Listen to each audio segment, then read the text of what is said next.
मागच्या तासिकेमध्ये आपण एक सिंगल व्यावसायिक याबद्दल आपण सविस्तर माहिती बघितलं होतं. आजच्या तासिकेमध्ये आपण भागीदारी संस्था म्हणजे पार्टनरशिप फर्म ह्या ठिकाणी बघणार आहोत. आपण बीकॉम फर्स्ट इयर यांच्या संबंधित बिझनेस ऑर्गनायझेशन हा सब्जेक्ट ह्या ठिकाणी घेत आहोत आणि त्यामध्ये भागीदारी संस्था पार्टनरशिप फर्म याबद्दल आपण माहिती घेत आहोत. आता भागीदारी म्हणजे काय? जेव्हा एक सिंगल व्यावसायिक काय करतो, एक सिंगल व्यावसायिकाकडे पुरेपूर पैसा नसतो, एका सिंगल व्यावसायिकाकडे पैसा नसतो, तर जसं समजून घ्या की एक व्यवसाय चालू करण्यासाठी 1,00,000 रुपये लागत आहेत. आलं, एका व्यवसाय चालू करण्यासाठी 1,00,000 रुपये लागत आहेत. तर अशा वेळेस एक सिंगल व्यक्तीकडे फक्त 30,000 रुपये आहेत.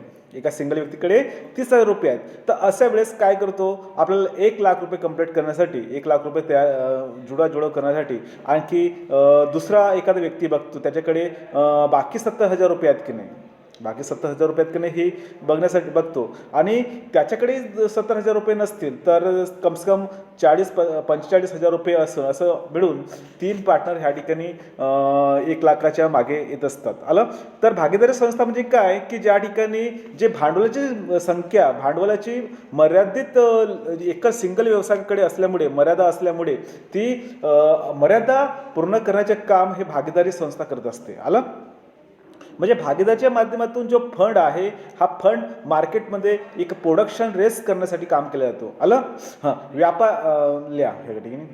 व्यापारी संघटनेच्या उत्क्रांतीमधील दुसरी अवस्था किंवा टप्पा म्हणजे भागीदारी संस्था होय. औद्योगिक क्रांतीपूर्वी व्यवसायाचे व बाजारपेठेचे आकारमान लहान होते. व्यवसायाची भरगच्च प्रगती किंवा तंत्रज्ञानाच्या यंत्रसामग्री उपकरणाचा विकास व विस्तार झालेला नव्हता. त्यामुळे कोणत्याही एका स्वतंत्र व्यक्तीकडे व्यवसायाचे क्षेत्र सांभाळणे फार सोयीस्कर होते. परंतु औद्योगिक क्रांतीनंतर व्यापार व्यवसायाच्या मोठ्या प्रमाणावर झपाट्याने प्रगती ह्या ठिकाणी विकार दिला आहे का, पण विकास व विस्तार वाढत गेला. त्यात तंत्रज्ञान, विज्ञान व यंत्र उपकरणे, नवीन शोध आणि गती, उत्पादनाच्या नवनवीन उंच पद्धती येत गेल्या व या सर्व घटकांच्या व्याप्तीला व्यक्तिगत व्यापारी संस्था कमकुवत होऊ लागल्या. आलं, तर वाढत्या व्यापारी मोठ्या प्रमाणावर भांडवलाची गरज व इतर विविध गरजाच्या व्यक्तिगत व्यापारी संस्था असमर्थ, अकार्यक्षम, अयोग्य व अपात्र ठरू लागल्या. यालाच एकल व्यापारी व्यवसाय प्रकारात पुष्कळ मर्यादा असल्यामुळे कमी भांडवल उभारणी क्षमता, एकाच व्यक्तीच्या व्यवस्थापन, अपुरे श्रम पुरवठा आणि अयोग्य निर्णय क्षमता या कारणांनी व्यक्तिगत व्यापारी संस्था मागे पडू लागल्या व अशा मर्यादामधूनच तसे एकल व्यापारी संस्थांनी अकार्यक्षम क्षमतेतूनच भागीदारी संस्थेचा जन्म झाला. ओके, ह्या ठिकाणी आपण बघितलं अगोदरच्या भागामध्ये. आला, तर काय होतं भागीदारी संस्थेमध्ये की एक सिंगल व्यवसाय काम करू शकत नाही, सिंगल व्यवसाय पाहिजे तेवढ्या प्रमाणात पैसा किंवा भांडवल पुरवू शकत नाही. त्यामुळे काय करतात, तो व्यक्ती एक दुसरा पार्टनर घेऊन येतो, दुसरा एक व्यक्ती घेऊन येतो आणि त्याला एक पार्टनर, एक रिसोमध्ये त्याला आपला प्रॉफिट शेअर वाटण्याचा डिसाईड करतो. ओके, ही गोष्ट तुम्हाला समजली असेल, त्याला आपण काय म्हणतो, भागीदारी म्हणतो. आलं, तर भांडवल पुरवठा, व्यवसाय उपक्रम, नफा जोखीम, निर्णय व्यवस्थापन. आलं, भागीदार आणि भागीदार ब.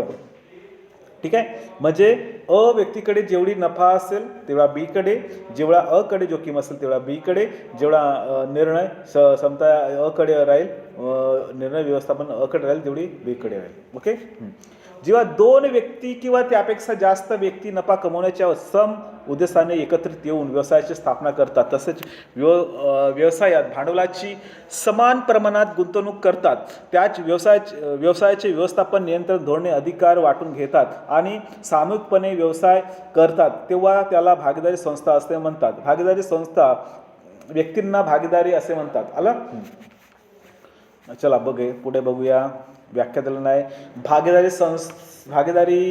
भागीदारी कायदा 1932 प्रमाणे बघा, ह्या ठिकाणी भारतीय भागीदारी कायदा किती आहे, 1932 प्रमाणे कलम 4 नुसार सर्वांतर्फे एकाने किंवा काहींनी किंवा सर्वांनी चालवलेले व्यवसायातील नफ्याची वाटणी आपसात करण्याचे ज्या व्यक्तीने ठरवले आहे त्या सर्व व्यक्तींच्या परस्परातील संबंधांना भागीदारी असे म्हणतात. आलं. प्राध्यापक ह्याने यांच्या मते करार करण्यास पात्र असलेल्या व्यक्तींनी नफा मिळवण्याच्या उद्देशाने कायदेशीर व्यवसाय सामूहिकपणे करण्याचे ज्या व्यक्तींना मान्य असते अशा व्यक्तीमधील परस्पर संबंधांना भागीदारी संस्था असे म्हणतात. ओके. बघा, भागीदारी संस्थेची वैशिष्ट्य म्हणजे काय?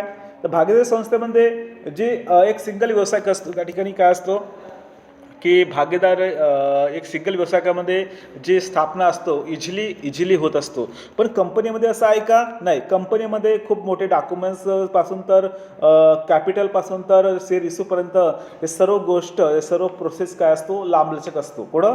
कंपनीमध्ये. पण भागीदारी संस्थे आणि एकल व्यावसायिकमध्ये तेवढी लांबलचक प्रोसेस करण्याची आवश्यकता आहे का? नाही. बघा, ह्या ठिकाणी स्थापनामध्ये दिला आहे इस्टॅब्लिश्ड. भागीदारी संस्थेची स्थापना ही नफा कमवण्याच्या उद्देशाने स्थापन करण्यात येते. 2 किंवा 2पेक्षा जास्त व्यक्ती एकत्रित येऊन आपसात करार करून नफ्याच्या प्राप्तीकरता भागीदारी संस्थेची स्थापना करण्यात येते. ओके. पुढे बघू. नंबर 2 आहे करार. भागीदारी संस्थेसाठी बघा यासाठी करार. पार्टनरशिप करार कुठे गेला असतो? पार्टनरशिप डीडमध्ये. आला. पार्टनरशिप डीड माहीत आहे, ज्या ठिकाणी पार्टनरशिपविषयी संपूर्ण माहिती त्या ठिकाणी दिलेली असतो. पार्टनरशिप करार आपण ह्या ठिकाणी दिला नसेल, पण मला माझ्या अनुभवावरून मी सांगतो आहोत तुम्हाला की पार्टनरशिप ॲग्रीमेंट पार्टनरशिप डीडमध्ये दिलेला असतो. मग त्या ठिकाणी कोणत्या व्यक्तीचे किती रेशो आहे, कोणत्या व्यक्तीचे किती हक्क आहे, ह्या ठिकाणी संपूर्ण माहिती पार्टनरशिप डीडमध्ये दिलेली असतो. ओके. तर भागीदारी स्थापनेसाठी भागीदारांनी भागीदाराच्या संघटनेविषयी व अंतर्गत व्यवस्थापनासंबंधी एकमेकाच्या सल्ल्याने करार करणे आवश्यक असते. कारण कायद्याप्रमाणे भागीदारी हा एक करार मानला जातो. भागीदाराचा हक्क हा लेखी किंवा तोंडी असू शकतो. भागीदारी संस्थेत 2 व 2पेक्षा जास्त व्यक्ती एकत्रित येत असतात व त्यांच्या हेतू हा नफ्याच्या प्राप्त करणे हा असतो. त्यामुळे भागीदाराचा करार भागीदारी कायदा भारतीय भागीदारी कायदा 1932 कलम 4 प्रमाणे महत्त्वाचे आहे. आलं.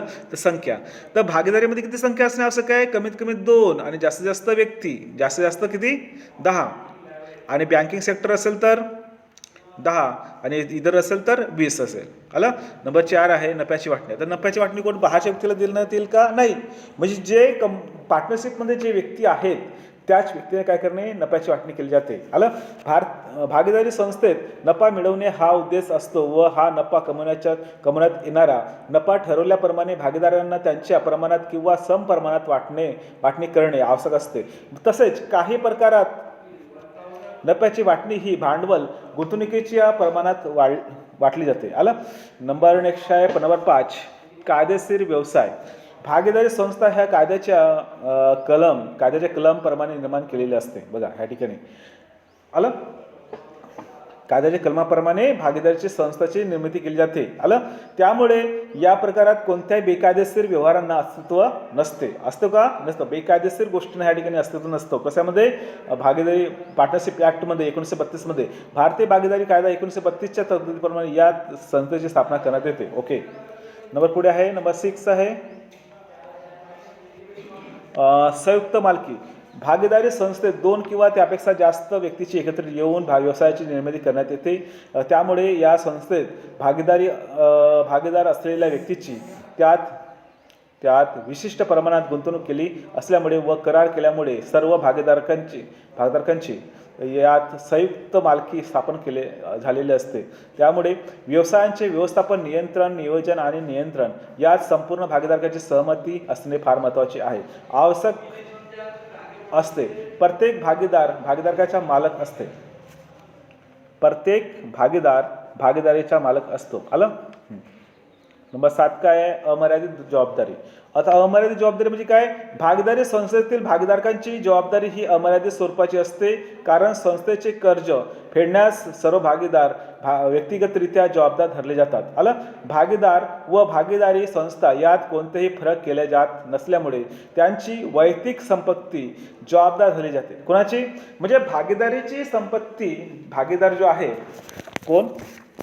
भागीदार जो आहे, भागीदाराची जी व्यक्तिगत संपत्ती जी आहे ती काय धरली जाते, त्या ठिकाणी गृहीत धरली जाते. जसं एक्झाम्पलमध्ये एखाद्या भागीदाराने त्या ठिकाणी कोणत्याही प्रकारची मिस्टेक केली असेल तर अशा वेळेस त्याची पर्सनल संपत्ती किंवा त्याच्या पार्टनरशिप जो असेल त्या पार्टनरची सुद्धा व्यक्तिगत संपत्तीसुद्धा त्या ठिकाणी जबाबदार दिली जाते. आणि ज्यावेळेस तो भागीदारीला नुकसान होत असतो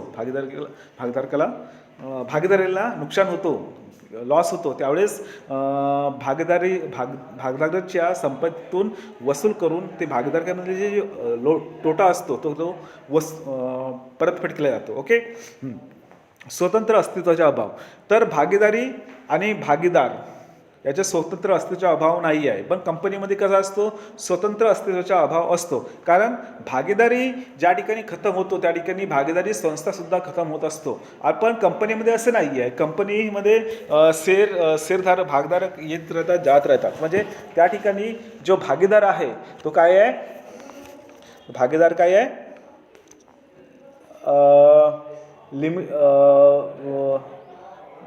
त्याचं अस्तित्व असेल तर भागीदारी टिकून राहील, अन्यथा टिकून राहणार नाही. त्यानंतर हस्तांतरणास बंदी. तर भागधारकांचे पार्टनरशिपमध्ये जो भागधारक आहे त्यांचे भाग हस्तांतरणास काय आहे, बंदी आहे. पण कंपनीमध्ये हस्तांतरणास बंदी नाही आहे. कारण कंपनीमध्ये आपण कधीही हस्तांतरण करू शकतो. आपण जेवढे भाग खरेदी केला आहे तेवढाच त्याचा आपला अधिकार आहे असं त्या ठिकाणी म्हणलं आहे. नोंदणी.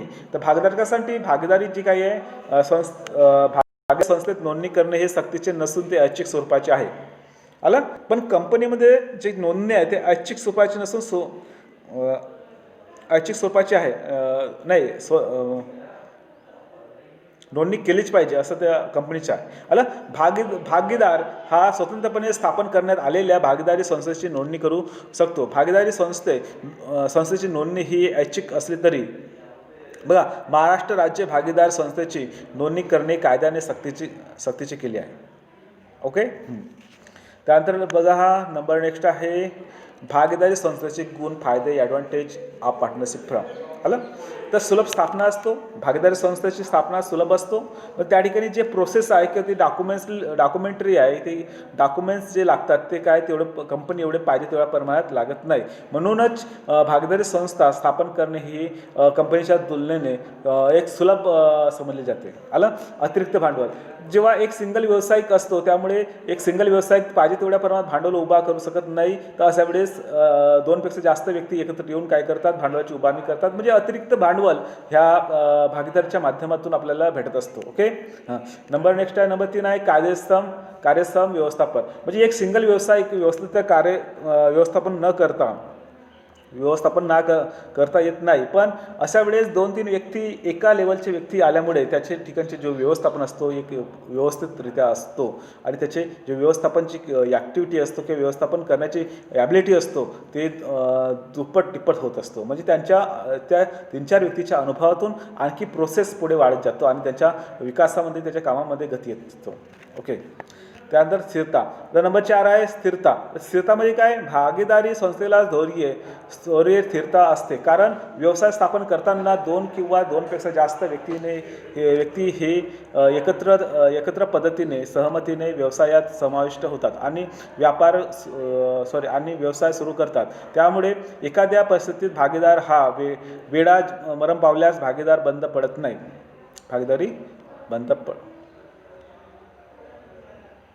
या ठिकाणी चुकीचं दिलं नाही का. तर त्यात असलेले इतर भागीदार त्याला कार्यक्षमपणे सांभाळतात. ओके.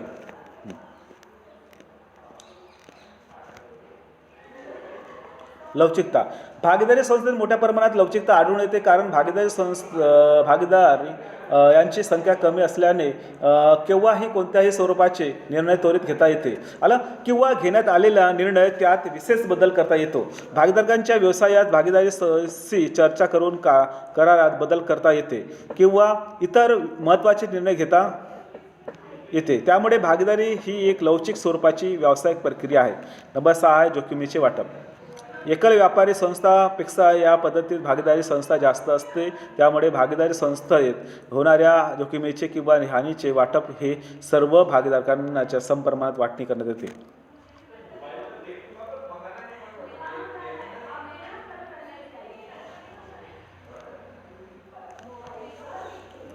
जोखमीचे वाटप आलं.